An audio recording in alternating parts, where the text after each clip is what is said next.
Space Jam 2 ou Space Jam Nouvelle Ère est un film. Mais Space Jam 2 est surtout un véhicule marketing corporatiste utilisant le prétexte d'un film, un peu comme Space Jam 1 d'ailleurs. Sauf que là où Space Jam utilisait l'image des Looney Tunes et Michael Jordan pour vendre des vêtements et chaussures Nike ainsi que des menus McDonald's, Space Jam 2 utilise l'image de LeBron James et vos bons souvenirs d'enfance nostalgique devant Space Jam 1 pour vendre le catalogue de propriété intellectuelle Warner, disponible sur HBO Max. Comme ce film, tiens, c'est rigolo ça. Vous savez que sur HBO Max, vous pouvez voir Game of Thrones. Voici Charlie Lecoq en Daenerys de Game of Thrones. Charlie a dit, c'est ok de voir Game of Thrones même si tu as 5 ans. Bonjour à toutes et à tous, ici L'Arrêt Moderne. J'étais là pour voir le premier film Space Jam quand c'était sorti en France en 1997 et j'aurais jamais cru voir la suite de mon vivant. Pourquoi 26 ans plus tard? Pourquoi tout ce temps? Pourquoi je vis dans un monde où Space Jam 2 est sorti avant Avatar 2? Mais l'impossible vient d'arriver et j'ai envie de partager mes observations avec vous. Certaines de ces observations ne seront pas très originales, c'est vrai. Vous avez remarqué? Le film, c'est une pub géante, en fait! Waouh. Merci Mathias. De rien. Mais elles méritent d'être abordées à côté de d'autres observations que je n'ai pas ou rarement vues sur internet. Ou alors, c'est que j'ai mal cherché, mais bon, ça arrive. Venez donc Eslam et bienvenue dans le Jam et discutons tous ensemble de cette suite improbable de Space Jam après le jingle.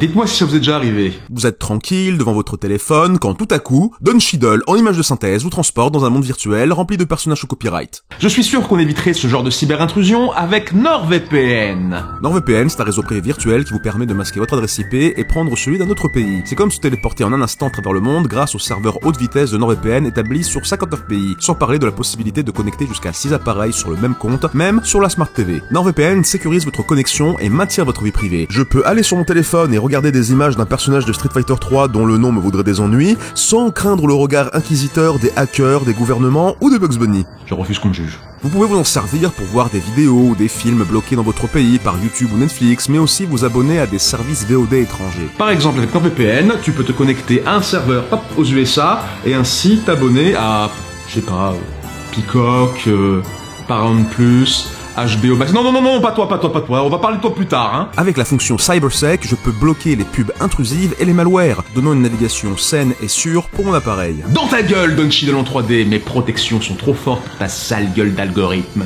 Essayez NordVPN via le lien dans la description, nordvpn.com/hermitmoderne. Avec le code hermitmoderne, profitez de 73% de réduction sur l'abonnement de 2 ans. Ça fait juste 2,54€ par mois et vous avez 4 mois gratuits. Rappelez-vous, protégez-vous bien dans le cyberespace avec NordVPN, lien dans la description, nordvpn.com/hermitmoderne. Merci à NordVPN pour sponsoriser cette vidéo. Maintenant, nous allons passer à un film qui est un peu un spot sponsorisé géant, mais pour d'autres trucs. Avant de présenter mes observations, voici un résumé de tout le film pour ceux qui l'ont pas encore vu ou et ne comptez pas le voir. C'est bien, continuez comme ça. Pour les autres, sautez vers le timecode ci-dessous. Let's go. LeBron James est un gentil papa qui est trop sévère avec son fils Dom quand il s'agit du basket, car depuis tout petit, le basket est une affaire vitale pour lui, alors que pour Dom, c'est juste un amusement. D'ailleurs, Dom préfère les jeux vidéo, visitez le 3. C'est même un petit génie qui a fait son propre jeu de basket, alors que LeBron aime beaucoup moins les jeux vidéo, parce que depuis que son coach l'a engueulé pour avoir osé jouer à la Game Boy une fois, il voit ça comme une distraction. Nintendo, donne-moi du fric. Mais à côté, dans les studios Warner, tu as un algorithme qui s'appelle... algorithme. Ah oui, je vous entends soupirer, c'est pareil. Qui veut devenir plus fort et célèbre en convainquant LeBron James de se faire scanner pour jouer dans des films Warner. Les meilleurs films sont chez Warner. Je pense qu'il veut juste faire de LeBron son husbando. Plus d'informations dans cette vidéo. LeBron trouve l'idée pourrie, du coup l'algorithme passe en mode yandere, enlève lui et son fils en les numérisant dans les serveurs de la Warner, qui est un genre de monde virtuel parallèle entre Matrix, l'Oasis de Ready Player One et le Digimonde de Digimon. Donc voilà, un studio de cinéma a le pouvoir de transformer les êtres humains en données et tout le monde s'en fout. LeBron ne pourra récupérer son fils qu'en gagnant un match de basket. Du coup, LeBron se retrouve chez les Looney Tunes, qui ont été éparpillés dans plein de films Warner. Abonnez-vous à HBO Max. Il les réunis avec l'aide de Bugs Bunny pour faire équipe, LeBron agit comme un gros con envers les Toons parce qu'il joue pas au basket sérieusement. C'est des Toons, espèce de banane, ils ont gagné le premier Space Jam en faisant des gags, justement. Espèce de faux fan. Ouais, LeBron James, c'est un fake geek boy. Il connaît pas le vrai Space Jam, le premier, c'est pas un vrai fan des Looney Tunes. Il est autant fan que son jeu-acteur est bon. Vient l'heure du basket, tout le monde devient en 3D, l'algorithme enlève des gens depuis leur téléphone, LeBron doit affronter son propre fils dans une version du basket basée sur le jeu vidéo de ce dernier, les Toons se font dégommer parce qu'ils peuvent pas faire de gags, LeBron se rend compte qu'il doit lâcher le cul des gens et les laisser être eux-mêmes, il applique cette leçon en se réconciliant avec les Toons et son fils, Bugs Bunny se sacrifie et putain de meurt. Oh, je crois vraiment qu'ils ont tué cette mascotte profitable et célèbre depuis 80 ans, acheté Bugs Bunny basketteur chez Funko Pop.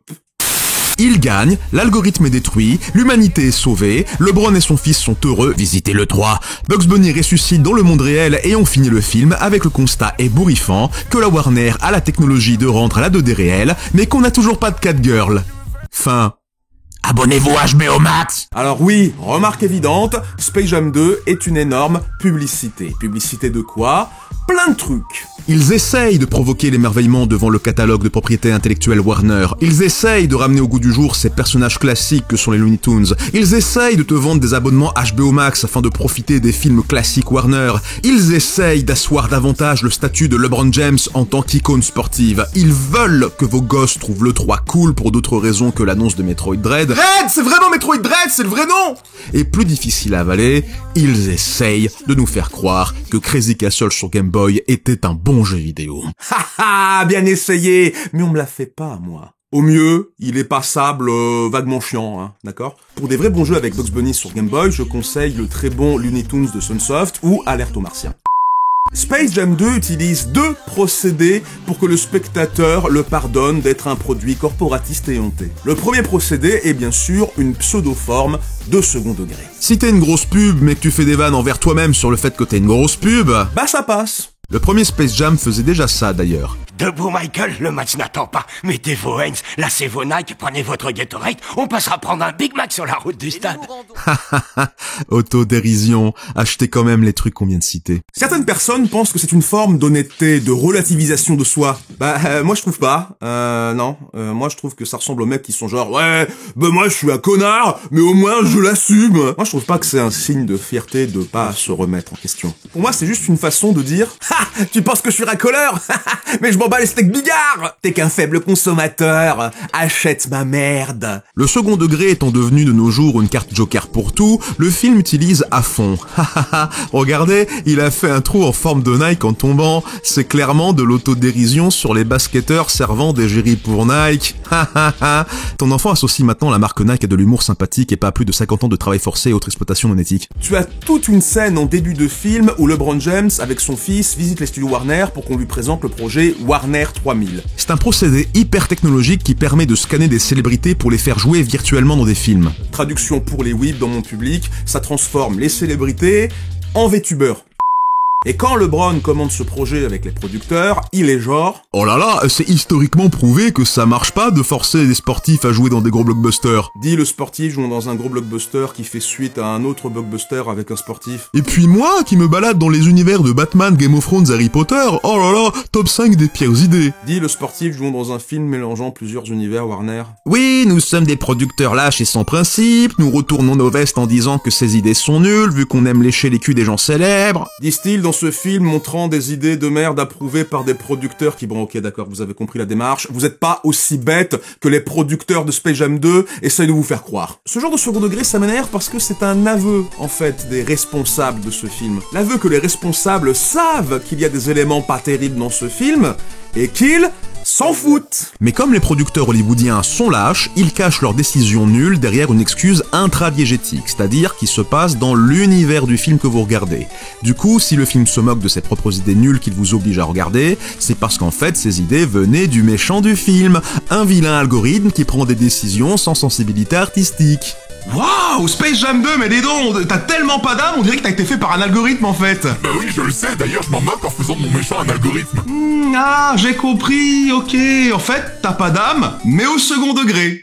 Ça marche. Et là, vous allez me dire... Mais Hermite, tu as dit que le film utilisait 2 procédés pour que le spectateur tolère son corporatisme sans race. Mais quel est donc le deuxième contre-champ sur Hermite? Mais t'es pas censé dire ça!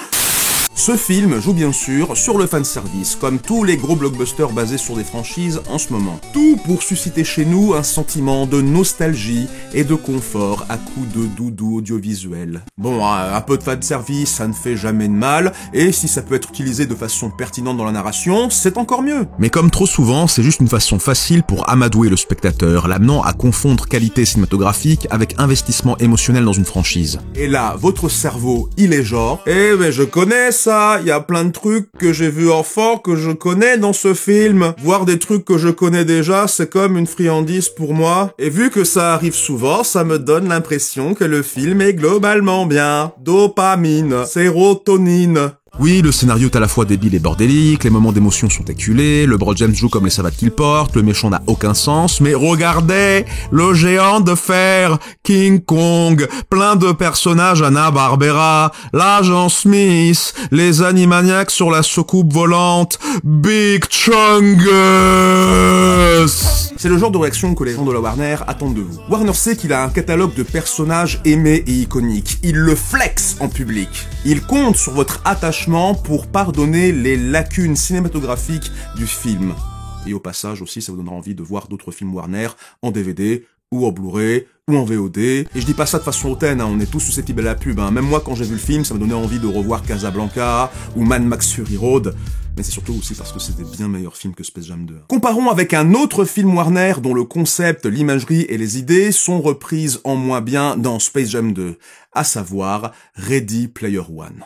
On ne va pas comparer les deux en termes d'écriture, mise en scène, visuel et tout, parce que c'est extrêmement peu charitable de comparer une production-réalisation Steven Spielberg avec celle de Malcolm D. Lee, autant capable de faire des petites comédies sympas comme Undercover Brother que des catastrophes comme Scary Movie 5. On va juste comparer l'utilisation des personnages et références fanservice à la culture pop et geek. Juste ça.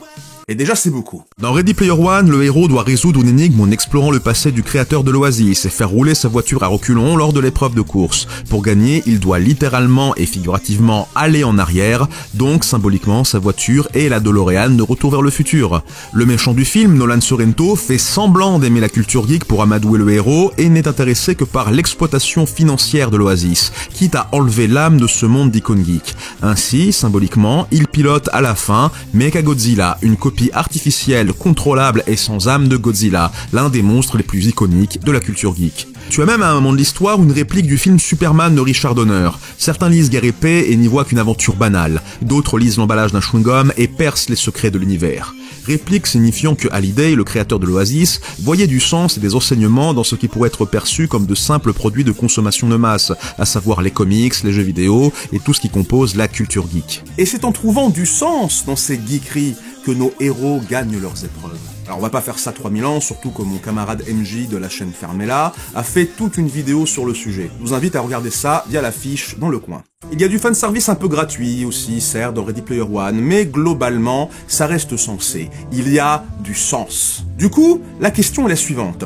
Que signifient les références dans Space Jam 2 ? Pourquoi il y a King Kong ? Pourquoi il y a le géant de fer ? Pourquoi il y a les pierres à feu, les Animaniacs, l'agent Smith et un cosplay cheap du pingouin dans Batman le défi ? Pourquoi, dans un film pour enfants et famille, tu peux voir des apparitions du gang d'Orange Mécanique, Gripsou le clown du film d'horreur Ça, et putain de Rick et Morty ? On sait quel genre d'horreur se passe dans Rick et Morty, donc pourquoi est-ce qu'on a laissé Rick et Morty à moins de 2 mètres des Looney Tunes ? La réponse à toutes ces questions ? Pour rien. Pour faire joli, pour faire quelques gags visuels, pour que Warner puisse étaler son catalogue, pour que le spectateur soit genre « Eh mais je connais ces bidules de trucs, le film que j'aime bien », pour remplir une foule d'un match de basket, et pour rendre le film plus médiatisé avec des vidéos et des articles d'infodivertissement du style « 758 caméos d'icônes de la culture geek dans Space Jam 2, combien en avez-vous reconnu ?» Il y a juste un moment où le fanservice est utilisé pour raconter quelque chose sur l'histoire et les personnages. En début de film, il y a une référence au jeu Bugs Bunny Crazy Castle, établissant l'amour de LeBron pour le célèbre lapin et créant une relation conflictuelle avec le gaming depuis que son coach l'a dissuadé de se laisser distraire par la Game Boy pour qu'il se concentre sur ses matchs. Il perd son innocence d'enfant et sa capacité à s'amuser à ce moment-là.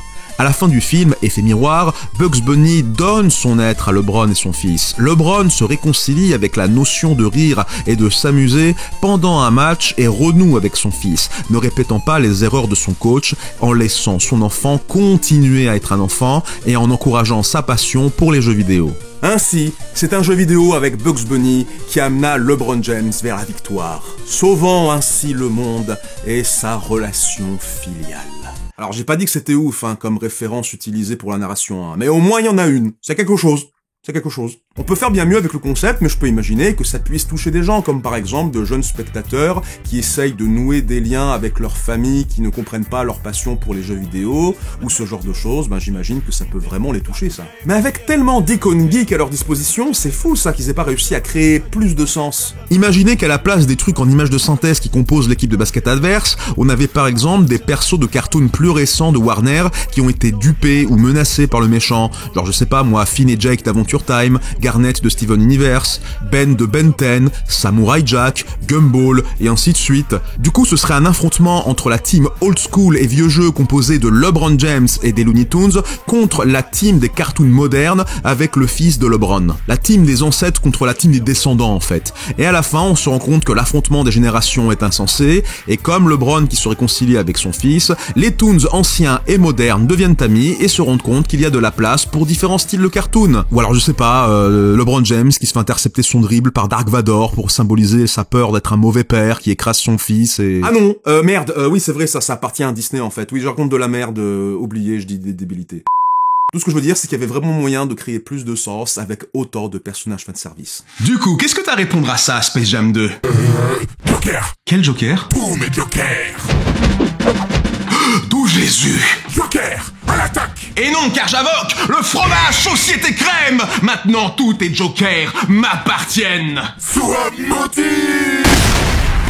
Passons à quelques remarques sur le film que j'ai pas le temps de développer, mais si vous voulez mon avis plus en détail sur Space Jam 2, j'en parlerai en live Twitch dans un post-chronique vendredi 6 août à 19h sur twitch.tv/herbitmoderne. Concernant le jeu d'acteur monotone de LeBron James, c'est tiré sur l'ambulance de s'attarder là-dessus. Voilà, Michael Jordan jouait pas ouf non plus, c'est un problème classique. Par contre, ce qui est rigolo avec le jeu de LeBron James, c'est quand il prête sa voix monotone à sa version cartoon hyper expressive, ça fait un décalage rigolo. Deuxième petite remarque, on voit très rarement les personnages 2D et les acteurs ensemble au même endroit. Et puis les Looney Tunes sont finalement en 2D qu'une demi-heure contre plus de 50 minutes en 3D. Dommage pour la suite d'un film qui mélangeait bien plus cartoon et acteurs alors que les conditions de production étaient compliquées. Voir la très bonne vidéo de Mea sur l'histoire du projet. C'est encore un problème que je vois dans plein de films modernes, mais c'est le besoin d'expliquer scénaristiquement tout ce qui se passe sans le moindre espace pour l'interprétation, la fantaisie ou la suspension d'incrédulité. Genre par exemple, Roger Rabbit, les Toons existent dans le même monde que les humains, c'est tout. Space Jam 1, les Toons existent à côté des humains, dans un monde magique, accessible par terrier de lapin. C'est tout. Space Jam 2, une compagnie de cinéma possède une technologie qui dépasse l'entendement et qui a numérisé ou recréé, on sait pas trop, l'univers des films de la Warner.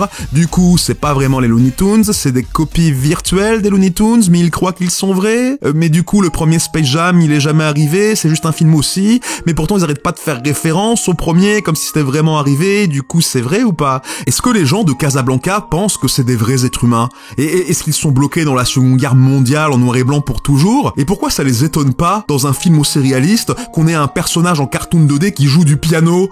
Et est-ce que... Ok, stop. Typiquement, on a un scénario qui a été fait pour justifier de mettre au même endroit du basket, les Looney Tunes, les films Warner, les jeux vidéo et les trucs technologiques à la mode. Justifier l'existence des Looney Tunes par un monde virtuel, perso, désolé, mais je trouve ça pourri, cynique et ça crée plus d'incohérence qu'autre chose. Mais là, vous allez me dire, on s'en fout de la cohérence dans un film avec Bugs Bunny qui fait du basket. Ouais, bon, c'est pas faux. Mais je trouve ça déroutant, quand même, de faire compliqué alors qu'on peut faire simple. En conclusion, Space Jam 2 est une très bonne suite du 1. Il a réussi à garder la même âme que le premier film. Ou du moins, son absence d'âme. Tu vois, c'est un truc, ça a tellement pas d'âme que c'est comme s'il en avait une. Genre, ça le rend unique.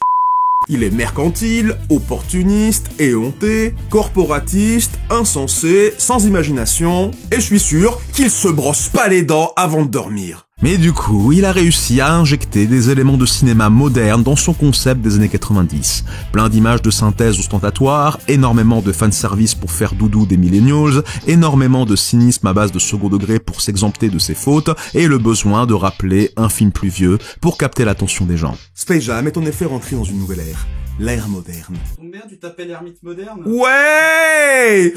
Est-ce que je suis trop dur avec ce film? Est-ce que je suis trop sévère? Est-ce que vous êtes d'accord avec mes observations? N'hésitez pas à vous exprimer dans les commentaires. J'espère juste que pour vous autres, la nouvelle génération, ce sera votre nanar de luxe débile de cynisme, comme Space Jam 1 a été pour moi. Abonnez-vous à HBO Max! Non, je déconne, abonnez-vous plutôt à ma chaîne YouTube.